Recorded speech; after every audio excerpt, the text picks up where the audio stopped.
Good day, everyone. For our lesson 1, we have evolution of human resource management. So, paano ba nagsimula ang human resource management? Siyempre, noong unang panahon, di pa alam ng tao ang tungkol sa HRM. Okay? Pero siyempre, noong unang panahon din, meron na ding kalakalan na tinatawag. Meron na ding mga nagne-negosyo or may mga manggagawa na rin ng panahon na yon. Pero hindi pa negosyante o manggagawa ang tawag sa kanila.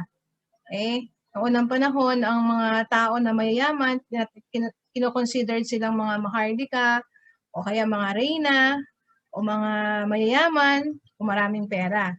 So, syempre, itong mga tao na to na maraming pera or mga maharlika, may mga negosyo yan. Or kailangan nila ng mga tauhan para sa kanilang mga bahay o sa kanilang mga asyenda. Okay? So, meron silang mga workers. Pero syempre, hindi pa workers nga ang tawag noong unang panahon. So, nagsimula yung evolution ng HRM sa number 1, sa mga slaves. Siguro familiar tayo sa term na slaves or alipin.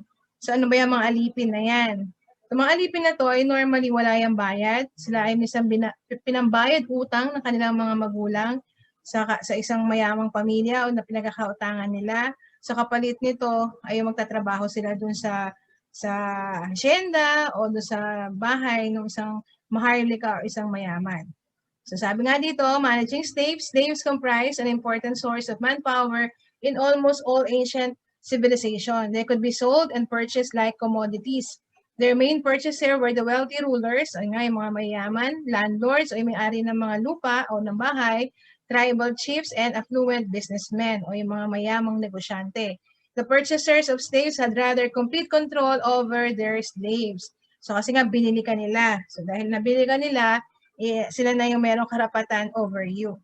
So under managing slaves, ang tatandaan mo dyan ay yung master-servant relationship. Okay? Si master ang may-ari o yung boss mo, yung servant o yung slaves, yung manggagawa o yung naninilbihan dun sa master. Next, meron din tayong tinatawag na serfs. So ano ba yung serfs na yan? What did it mean? What did it mean to be a serf? Medieval serfs were unfree laborers who worked the land of a landowner or its tenant in return for physical and legal protection and the right to work a separate piece of land for their own basic needs. Ito naman yung mga kung ako yung maharlika, kung ako yung master, ako yung mayaman, meron akong malawak na lupain, okay? Or isang malawak na farm. So, kailangan ko ngayon ng mga magsasaka o magtatanim para sa aking asyenda o sa aking lupa. So, ngayon, kayo ang tatawagin ko para magtanim o magsaka dun sa aking asyenda o sa aking malawak na lupain. So, wala akong bayad na ibibigay sa inyo. Bibigyan ko lang kayo ng isang kapirasong lupa para sakahin ninyo. Okay? So, yun ang magiging kapalit ng inyong labor doon sa pagtatanim nyo doon sa lupa ng isang mayaman. So, bibigyan ka lang ng maliit na lupa para sakahan mo. O para mula doon sa kita nun, meron ka ng ikabubuhay. Okay? Pero kadalasan, minsan pati yung kita doon, ikinukuha pa din nung may-ari ng lupa. Okay? So, ang tawag sa kanila ay serf. Next, number 3, managing indentured labor. A person became an indentured servant by borrowing money and then voluntarily agreeing to work off the debt during a specified term. In some societies, indentured servants probably differed little from debt slaves. Okay? So ano bang ibig sabihin ng indentured labor? Ito daw, sinasabi dun sa definition niyan, nanghiram ka ng pera. Tapos, nag-agree ka na ikaw ay magtatrabaho para mabayaran mo yung inutang mong pera for a specific time or specified term, depende sa kontrata. So may konting difference ka lang sa slaves. Tinatawag na debt slaves, yung utang. Yung debt slaves kasi pinambayad sila ng utang. Ikaw naman ay humihiram ka ng pera, tapos para mabayaran mo yon magtatrabaho ka naman. Kapalit nung inutang mo ay yung serbisyo na ibibigay mo dun sa kung sino man yung nagpautang sa iyo, either the maharlika, the master, or the mayaman. Okay? So again, tatlo yan. Tatlo ang evolution niya. Nagsimula sa slave, sumunod ay serf, tapos yung indentured labor. Then later on, nagkaroon na ng changes sa tinatawag. Dito na ngayon papasok yung emergence of modern industrial labor and improvement of status. The employers increasingly came to realize that their prerogatives o yung karapatan daw nila na mag-hire at mag-alis ng manggagawa, hiring and firing workers at their will, and unilaterally laying down the terms and conditions of employment had been enormously encroached upon by union pressures and the state intervention. And it would be difficult for them to manage their enterprises if they did not give due attention to human aspect in dealing with their workers. Kasi noong unang panahon, wala naman talagang gobyernong nakikialam kung paano mo talaga itatrato yung mga manggagawa. Siyempre, because of the evolution nga, yung pagbabago, yung mga nakita nilang mga pagkukulang, siyempre noong unang panahon, nandyan yung unfair treatment ng may-ari sa manggagawa, 'di ba? Yung hindi talaga makataong pakikisama o pakikitungo sa ating mga manggagawa kasi nga tinuturing silang slaves. But because of the evolution or changes na nangyayari, this time nagkaroon na ng nakialam na ang gobyerno, yung state intervention, so nagkaroon na ng batas. Union pressure, yung mga tinatawag na union, okay, wherein nilalaban na yung karapatan ng mga manggagawa. So ngayon, kung ako yung negosyante, kailangan ko sumunod sa mga ganitong batas kasi importante para sa akin ang mga manggagawa or else wala akong makukuha manggagawa or pwede akong kasuhan or ipasara ng gobyerno kung hindi ako susunod. Okay, next. After nagkaroon ng improvement or na-industrialize na yung tinatawag nating labor o nagkaroon na ng pagbabago sa relationship ng master to slaves, nagkaroon ng tinatawag ng mga rules or mga policy na ginawa para maproteksyonan yung karapatan ng mga manggagawa, which is up to now, ginagamit pa rin daw. Yan. Even these conditions have come to exist even today. So ano to yung mga conditions na to? So there are 6. Number 1, sa panahon na ngayon, ang bumubuo na daw ng labor force ay mga educated and highly skilled workers with specialization. So kumbaga medyo mataas ng pinag-aralan, meron na silang skills at meron na silang specialization. Unlike nung unang panahon na sila ay slaves or serf lang, di ba? Wherein wala talagang education or wala talagang skill. Number 2, yan, meron ng status ang lahat ng mga empleyado. Hindi ka na kinakategorize as alipin, di ba? So meron ng status yung trabaho mo. Kung sa kumpanya, ano ka sa kumpanya? For example, ako ay secretary, manager, CEO, accountant, financial officers. Number 3, nagkaroon na ng intervention ang gobyerno, di ba? Para mapangalagaan nga yung human right ng mga empleyado sa kanilang trabaho. Next, nagkaroon din daw ng development of liberal attitude of employers towards employees with major attention on human aspects. So yung mga employers ngayon, nagbago na yung pananaw nila. Hindi nila talaga kailangan na puro trabaho, na aalipinin mo yung mga manggagawa mo. So ngayon, tinitingnan din ng mga employers yung kapakanan ng kanilang mga empleyado. Number 5, enhancement of strength and status of unions. So ano yung mga union na to? Siyempre, dati bawal magkaroon ng union. Pero this time, ini-encourage na yung mga union na yan. Bakit? Kasi sila yung nagpo-protect talaga sa karapatan ng mga maggagawa. Okay? Number 6, growing international deliberation and exchanges in human resources matters. So siyempre, kung ano yung mga policy na ginagawa o ginagamit o ina-apply sa ibang bansa, ina-apply na rin natin dito sa ating bansa o sa Pilipinas. Or more or less, may mga rules na internationally ay talagang ina-apply or applicable. So yun number 6. Next, titingnan naman natin ang evolution of human resources management mula daw noong 19th century up to the present time. So meron tayong 7 eras. Okay, we have Industrial Revolution, the Trade Union, Social Responsibility, Scientific Management, Human Relation Era, Behavioral Science Era, Systems and Contingency Approach. So ano-ano nangyari sa mga panahon na ito. So ito yung topic dyan. Okay.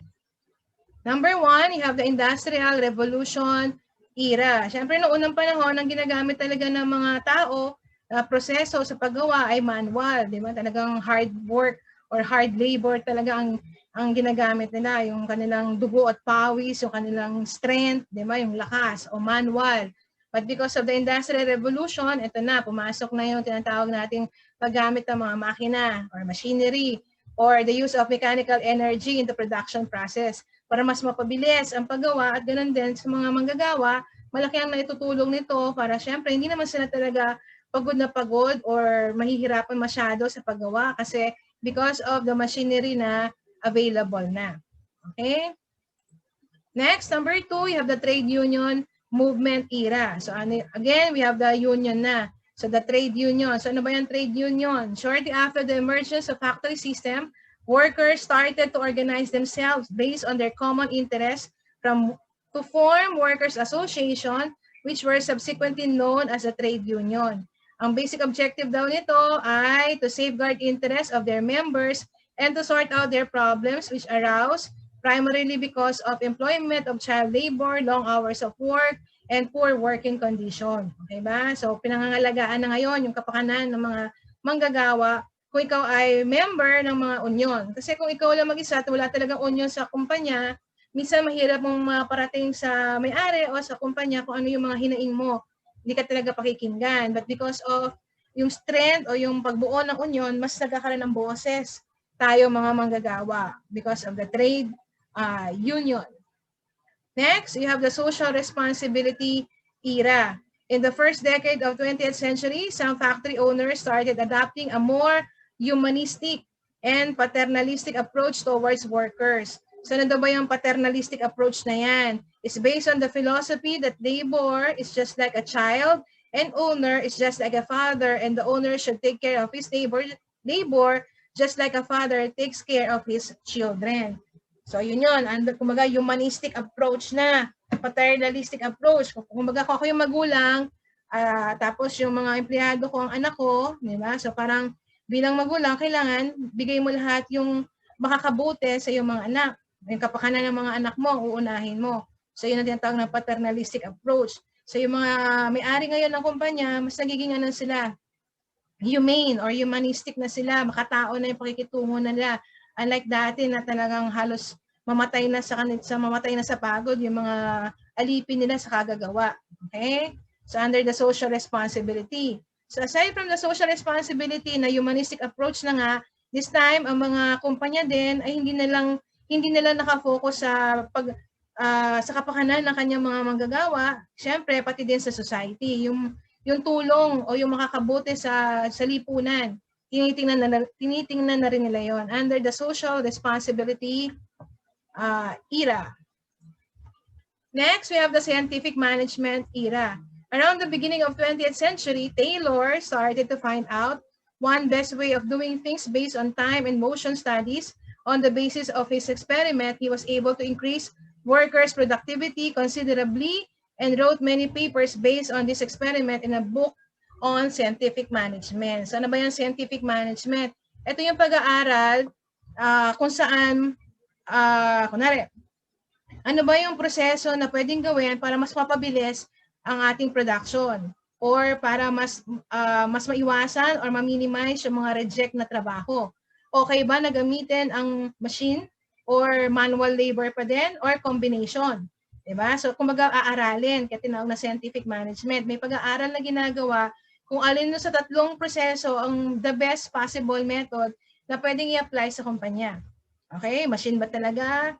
Manual labor ba? O combination of machine and manual labor? Sa pag-aaralan din yan. Next, we have human relation era. Okay ba? So based on the human relation, ito na yun, pakikipagkapwa-tao, pakikisalamuhan ng bawat manggagawa sa isa't isa, employer to employee relationship, co-workers relationship. Yan. They conducted researches from 1924 to 1932 and arrived at the conclusion that productivity of workers depended on 4 areas. Okay? Kumbaga, ano ba yung productivity? Ibig sabihin yung sipag. Bakit masisipag ang manggagawa? Bakit mataas ang kanilang production o yung output nila? Bakit matataas? Okay? Nakadepende raw yan sa 4 na factor. Siguro kung naisip mo yung tanong, ano yung dahilan para tumaas ang productivity ng manggagawa? Siguro ang karamihan isasagot natin, mataas na sweldo. Or bigyan mo ng mataas na sweldo, sisipagin yan. Pero not necessarily na sweldo or pera lang ang factor para maging masipag o maging productive ang manggagawa. Ang sinasabi dito, ang number 1 ay ang social factors at the workplace. Ano ba yung social factors? Minsan mataas yung sweldo mo, maganda yung kumpanya, pero yung mga kasamahan mo naman o yung mga ka-empleyado mo doon, mga toxic people. Di ba? Hindi sila magaling pakisamahan or mahirap silang pakisamahan or mga crab mentality, mga chuchu, siraan, di ba? So nagiging problema yan. Hindi nagiging masaya yung manggagawa kasi nga negative, yung tinatawag niya social factor sa kanyang kumpanya. Next, number 2, group formation and group influence. Ito yung faction-faction. Siyempre, hindi naman naiwasan talaga yung faction sa mga kumpanya, pero minsan, may mga group naman na tolerable, meron naman talagang hirap talagang pakisamahan.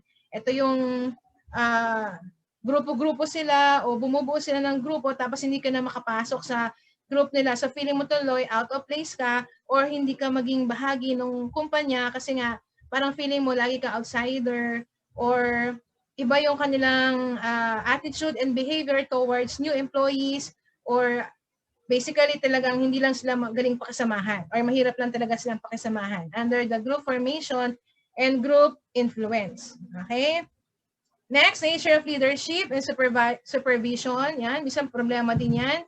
Di ba? Mababait yung mga ka-empleyado mo, happy ka doon, mataas ang sweldo mo, maganda yung kumpanya, di ba? Okay lahat, high-tech yung company, hindi ka masyadong pagod, pero minsan buwisit naman yung boss mo, di ba? Or minsan ang asungot talaga yung supervisor mo. Ang nagpapahirap ng buhay mo ay yung boss mo o yung may-ari o yung leader. So minsan hindi ka rin nagiging masaya. And number 4 is communication. Di ba? Ikaw ba bilang empleyado, binibigyan ka ba ng pagkakataon na i-voice out ang iyong problema, ang iyong opinion, ang iyong suggestion, or sarado ang utak ng mga boss mo or mga leader or supervisor sa ganitong pagkakataon.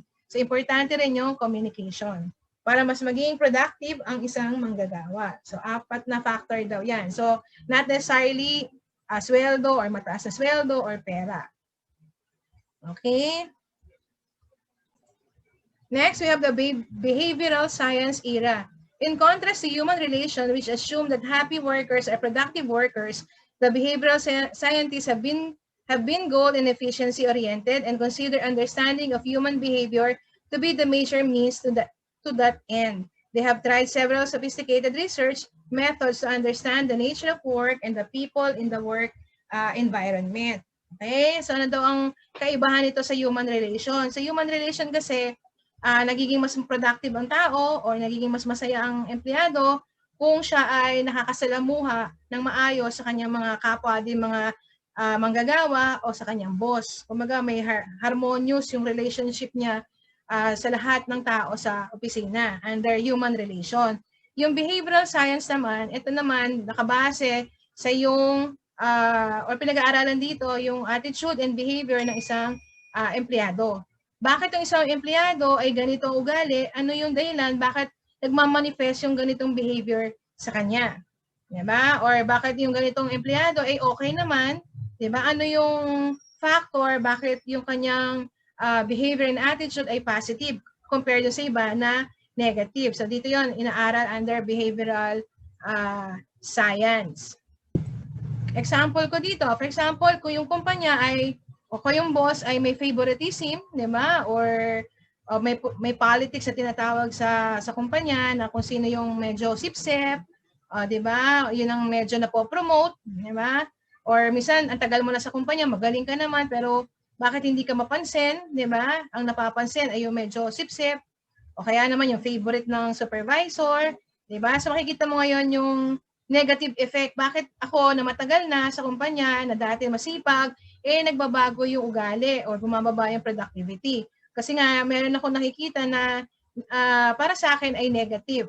Diba? So yun, inaaral yan under behavioral science. Next, we have the system and contingency approach.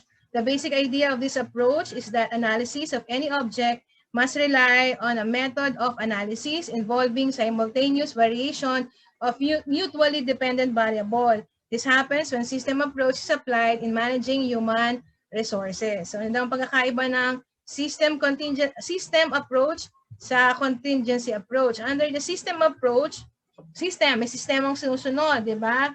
So mas nagiging, summarize ko na lang, nagiging mas mabilis ang trabaho ng isang empleyado or mas nagiging happy siya or napapractice niya yung kanyang galing sa pagtatrabaho kung meron siyang system na sinusunod. Diba? Kunwari, mayroong SOP, may protocol na kailangan sundin, may procedure na dapat gawin sa kanyang trabaho.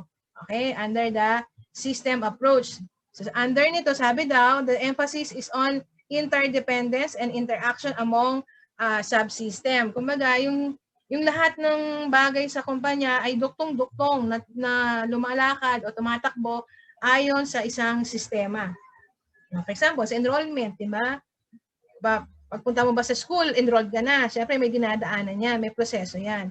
So, bawat area na pupuntahan mo ay meron tinatawag na system. Kunwari, ano ang system or procedure sa guidance, sa registrar, sa accounting, di ba? Yun, under the system approach. Next, number 2, the focus is on internal environment and subsystem of the organization. Siyempre, yung system approach nga ay sa loob ng isang organization. So, internal siya. Number 3, it treats all organization alike and the background of the organization is not taken into account. Okay? So, parang number 2 rin ito. Ibig sabihin nun, kung ano yung ginagamit na sistema ng isang buong kumpanya. Okay? Computerized ba sila? Manual process ba? Mabilis ba ang sistema na ina-apply nila? Or mabagal or magulo yung sistemang ina-apply nila? Number 4, the organization interacts with the environment and adjusts as per the changes. Okay? Siyempre yung system naman, hindi naman yan forever. May mga pagkakataon din na kailangan i-modify mo o baguhin mo yung sistemang ina-apply mo sa kumpanya. Lalo na pag ang kumpanya ay lumalaki na o dumadami na yung product or nagba-branch out na, siyempre yung system din ay nagkakaroon ng tinatawag nating changes. Okay? Next, we have contingency approach. Number 1, it emphasizes the impact of environment on organizational design and managerial style. Doon sa system approach kasi, naka-focus ito sa yung mismong system kung ano yung ina-apply ng kumpanya. Diba? Paano tumatakbo yung kumpanya. Yung contingency approach, aside sa system na yan, ano pa yung makakatulong para mas mapabilis yung proseso na ginagawa ng isang kumpanya. Okay, under the contingency approach. Ibig sabihin nun, pwede yung mismo mga tao, di ba? Ano yung kailangan attitude and behavior ng mga tao towards sa kanilang trabaho. Para mas mapabilis. Sila ba yung mga empleyadong petics lang, empleyadong masungit, walang pasensya, di ba? Hindi sila helpful, di ba? Or sila ba yung mga empleyado na very very approachable, accommodating ba sila? O yung boss ba talagang nakikiisa din sa pagtulong doon sa sistema na ina-apply ng kumpanya under contingency approach. Tapos sa number 2 din, sa system approach, internal, nakafocus sa loob within the organization. Ang contingency approach din naman ay nakafocus sa external environment of the organization. Kumbaga, ano pa yung mga factors sa labas ng kumpanya na makakatulong sa inyo para mas lalong gumanda yung proseso ng inyong paggawa o yung mismong service ng inyong kumpanya under the external environment. Next, we have the human resource management era. Ito na yung panahon natin o ito na yung panahon ng inyong pinag-aaralan ngayon. When the factory system was applied in production, large number of workers started working together. A need was felt that there should be someone who should take care of recruiting, developing, and looking after welfare of these workers. For this purpose, Industrial Relations Department came into existence in most of the large organization, which was concerned mostly with workers. So ano daw ba sabi? Siyempre nung nagkaroon ng factory system, wherein marami ng mga empleyado ang kailangan, marami ng product ang kailangan gawin, definitely may volume of employees na yan. So ako yung may-ari at napakarami kong empleyado, hindi ko na kayang i-supervise ang lahat sila. Or hindi ko na kayang tugunan kung ano man yung mga pangangailangan o mga problema nila.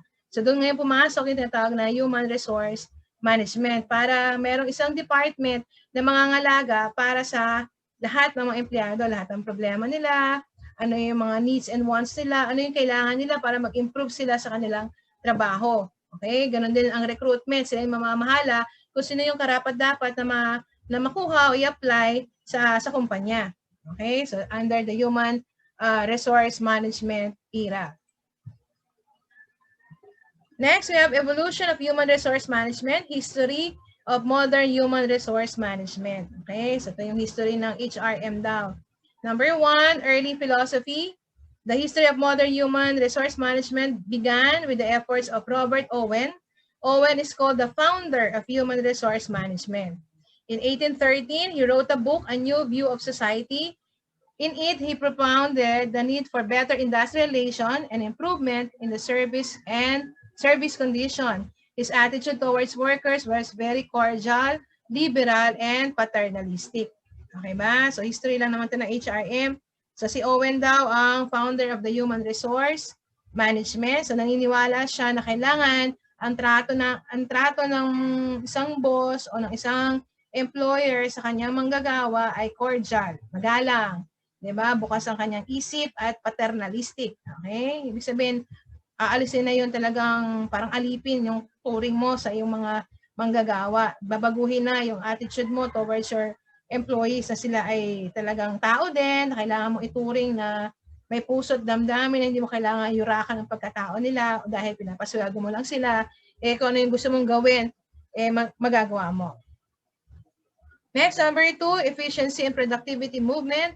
The main contribution of these two decades has been the increase in the size of units, introduction of scientific thinking into action, job analysis, standard costing, scientific selection, and training of workers, and the idea of mental revolution.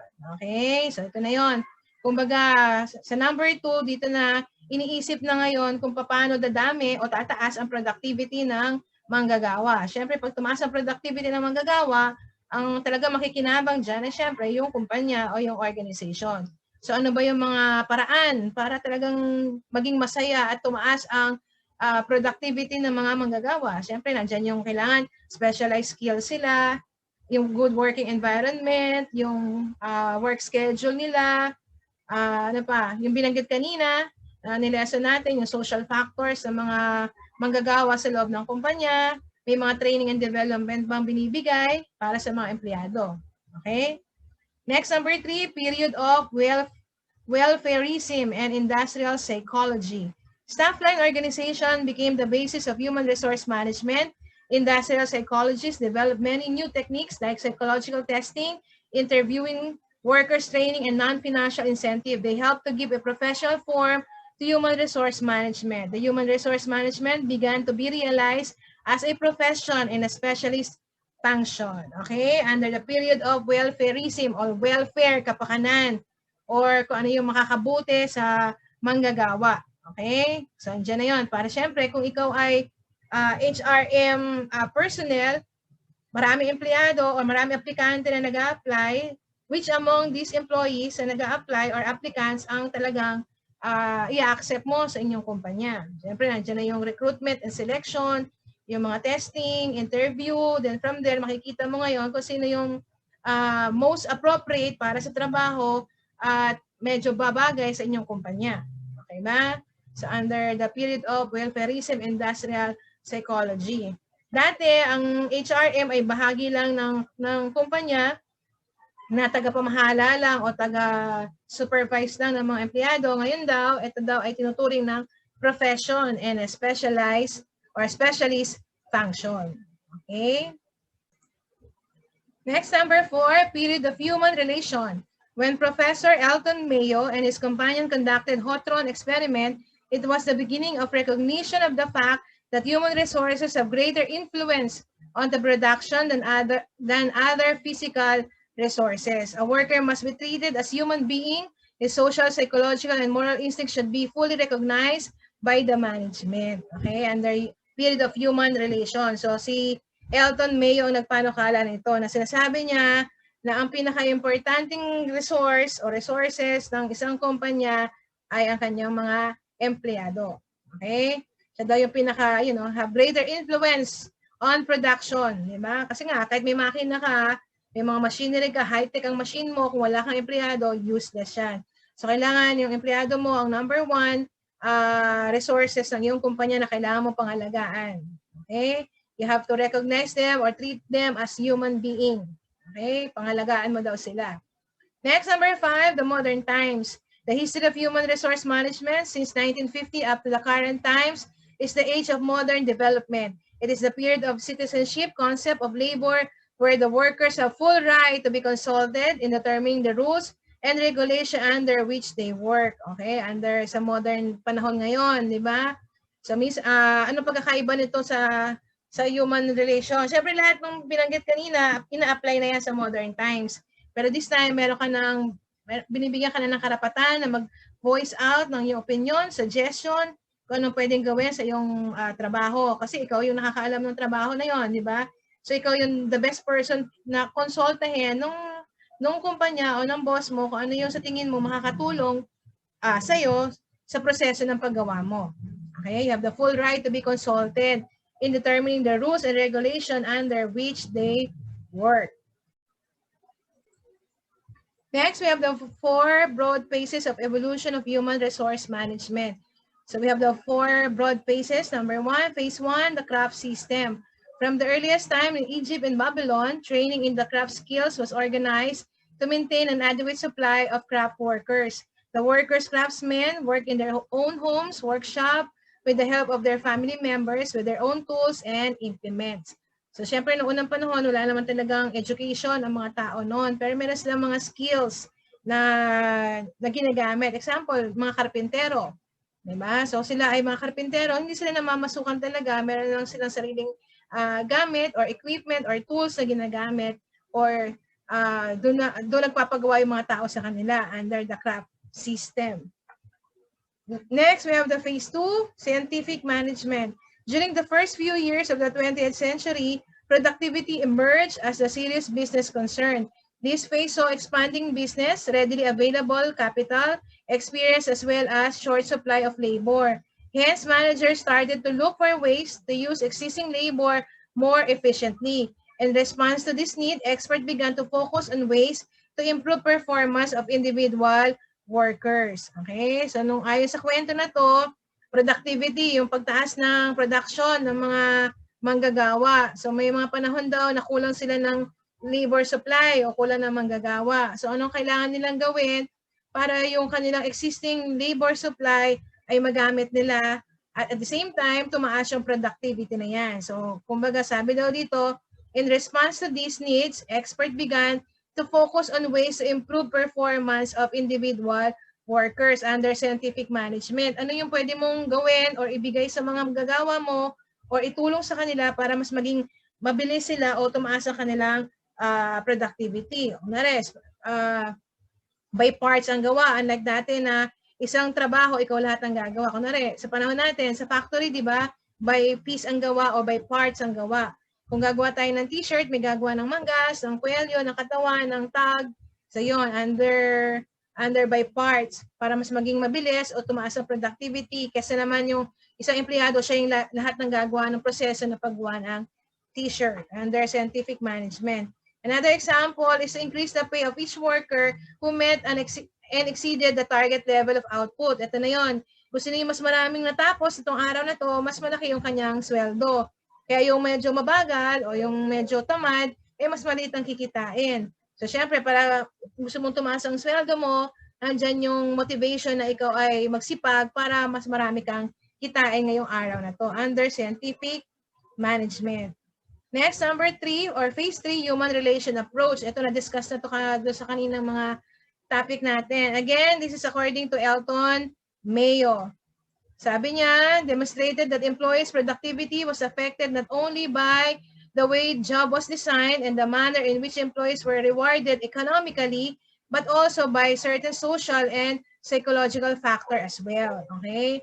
So, yung binanggit kanina, yung 4 factors kung saan nakadepende yung productivity ng tao. So, sabi ni Mayo, hindi lang daw nakadepende yan sa kanyang reward o yung sa kanyang pasweldo, pero nakabase rin daw to sa social and psychological factors as well. Yung binanggit nating 4 kanina.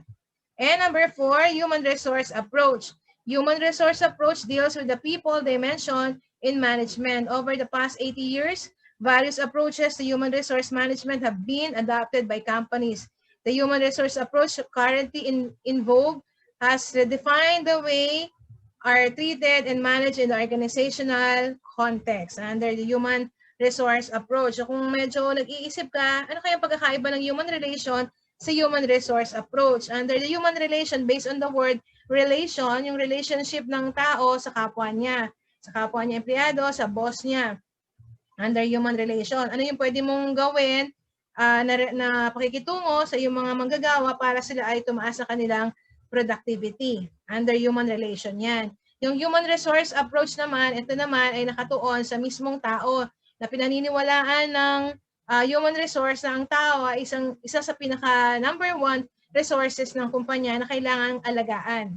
Aside sa pagbibigay ng magandang pakikisama, pakikitungo, ano pang pwede mong gawin para sila ay maging productive sa iyong kumpanya? Andiyan na yung, syempre, bigyan mo sila ng training, di ba? Bigyan mo sila ng pagkakataon na i-voice out yung kanilang mga opinion, yung kanilang idea, di ba? Yan yun, under human resource approach.